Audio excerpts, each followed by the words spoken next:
Bonjour, j'espère que vous allez bien. Alors aujourd'hui, je vais vous parler du cas de la jeune Jeannette Marshall, une jeune Anglaise qui était venue sillonner les routes françaises à vélo pendant l'été, mais malheureusement qui ne rentrera jamais en Angleterre.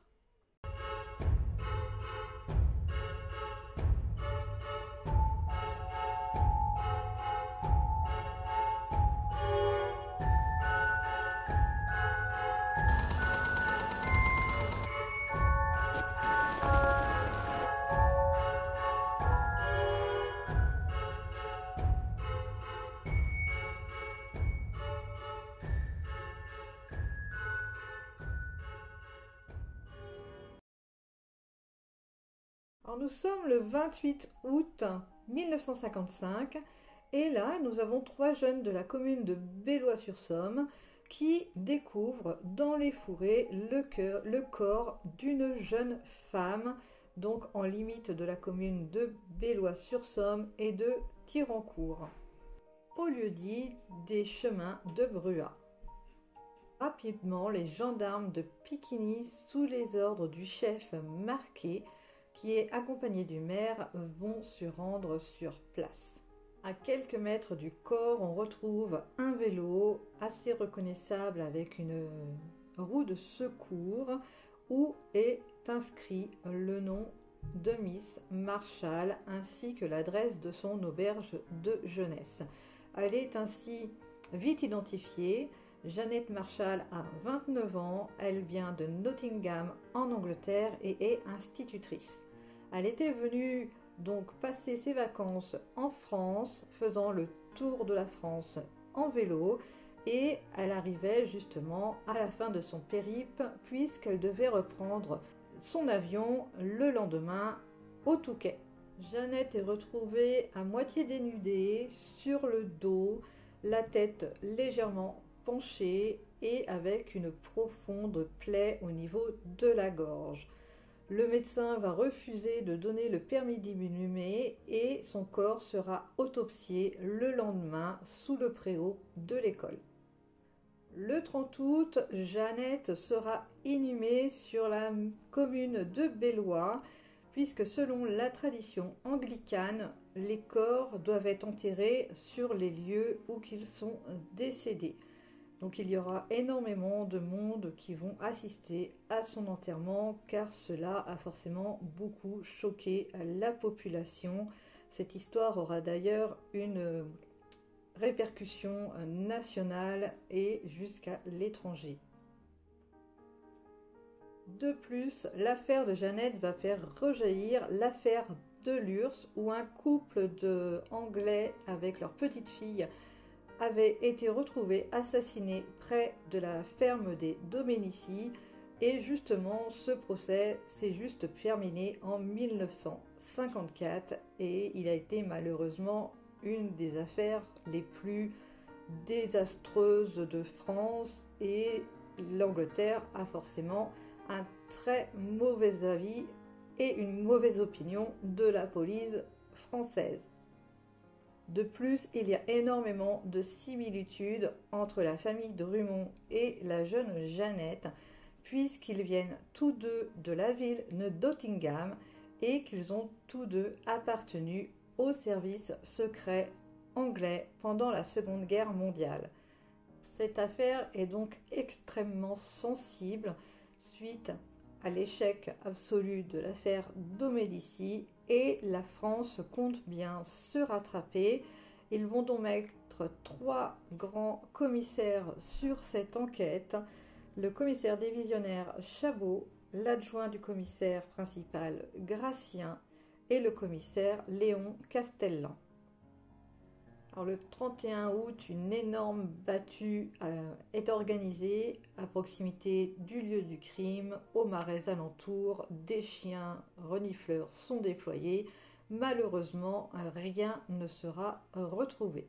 Dans les jours suivants, tous les jeunes hommes de plus de 16 ans sont convoqués par le garde champêtre afin de fournir leur emploi du temps le jour du meurtre de Jeannette. Mais là encore, il n'y aura aucun résultat. Voyant que l'enquête a du mal à démarrer, le commissaire en chef va mettre un de ses fins limiers sur l'enquête, Henry Vance Ash, qui lui est vraiment un enquêteur un peu exceptionnel. Il aura comme surnom ensuite le Maigret du Nord, justement par sa façon d'enquêter.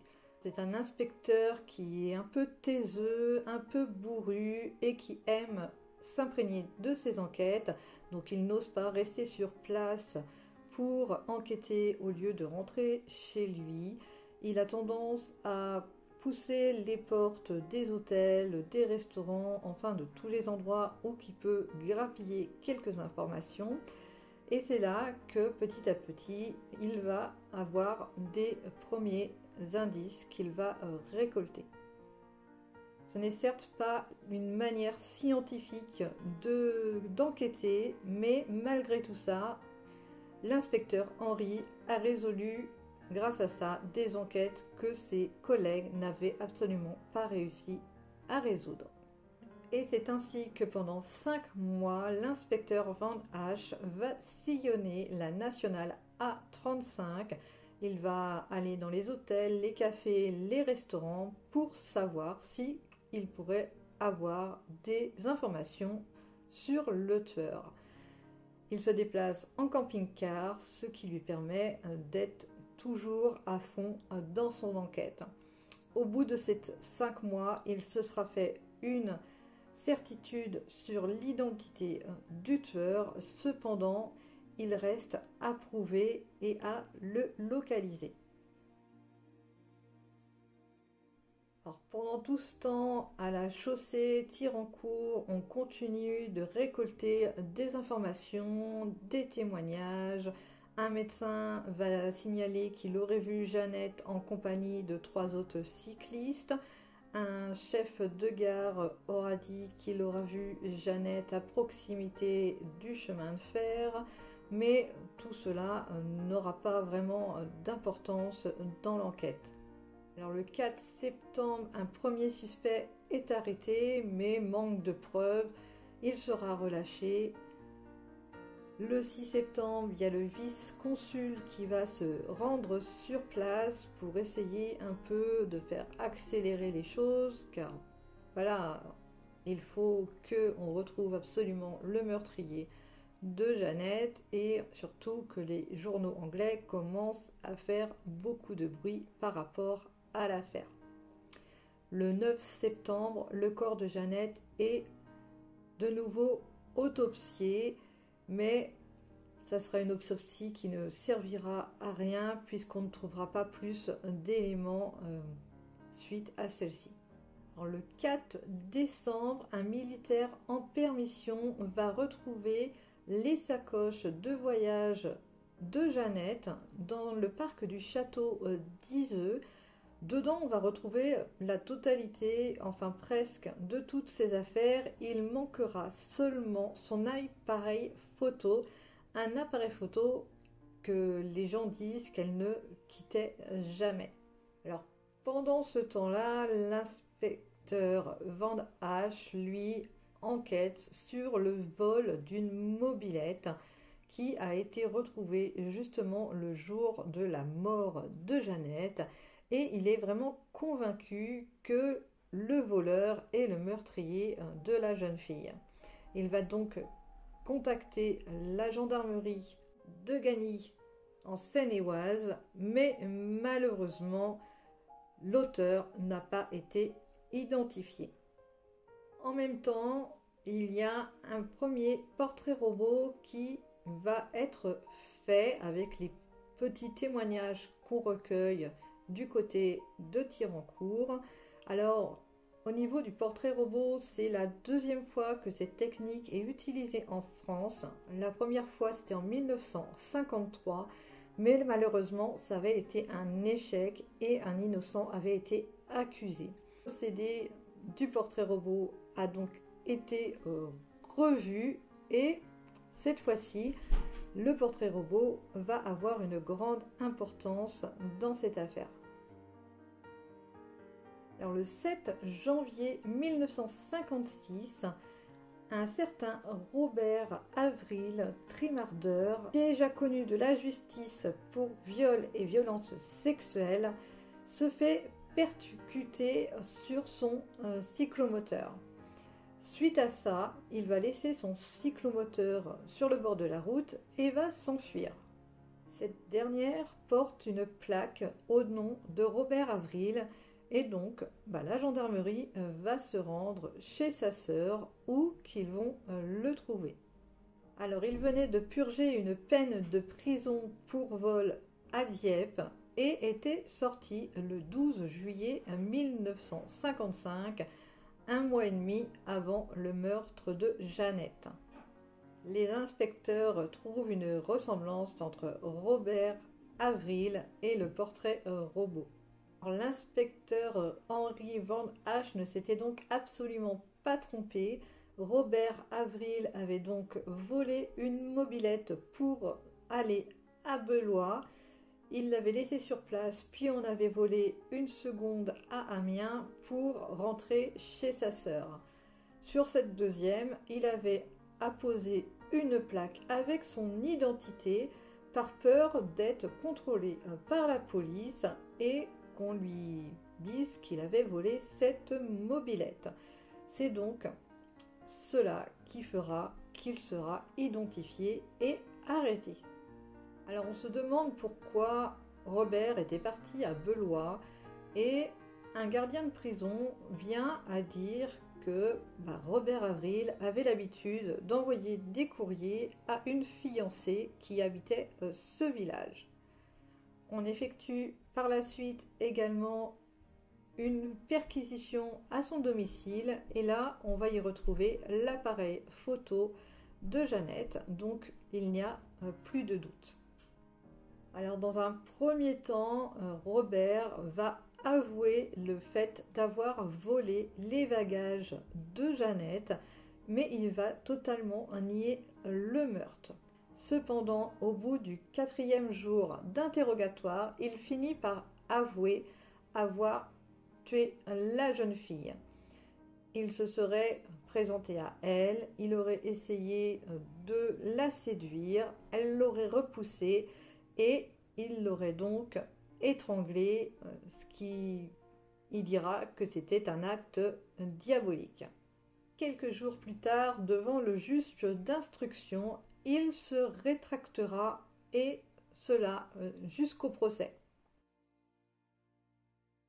Lors du procès en avril 1958, Robert nie toujours les faits malgré les preuves et les témoignages qui le rendent coupable.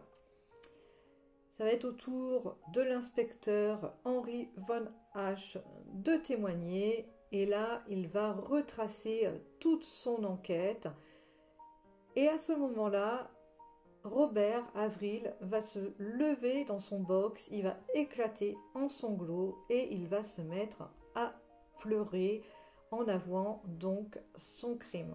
Il sera condamné aux travaux forcés à perpétuité. Cependant, sa peine sera commuée à 20 ans de prison en mai 1958. Il sortira donc de prison en juin 1971.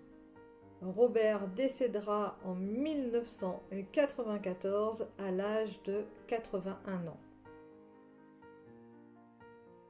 Alors, aujourd'hui, on n'a absolument pas oublié Jeannette dans le village et chaque année, sa mémoire est honorée en chantant la Marseillaise et God Save the Queen.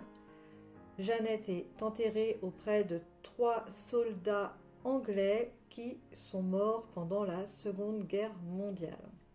À l'occasion des 60 ans de sa mort, une stèle a été rénovée et donc c'est également à cette occasion-là que 3 membres de sa famille sont venus sur sa tombe depuis la date du drame.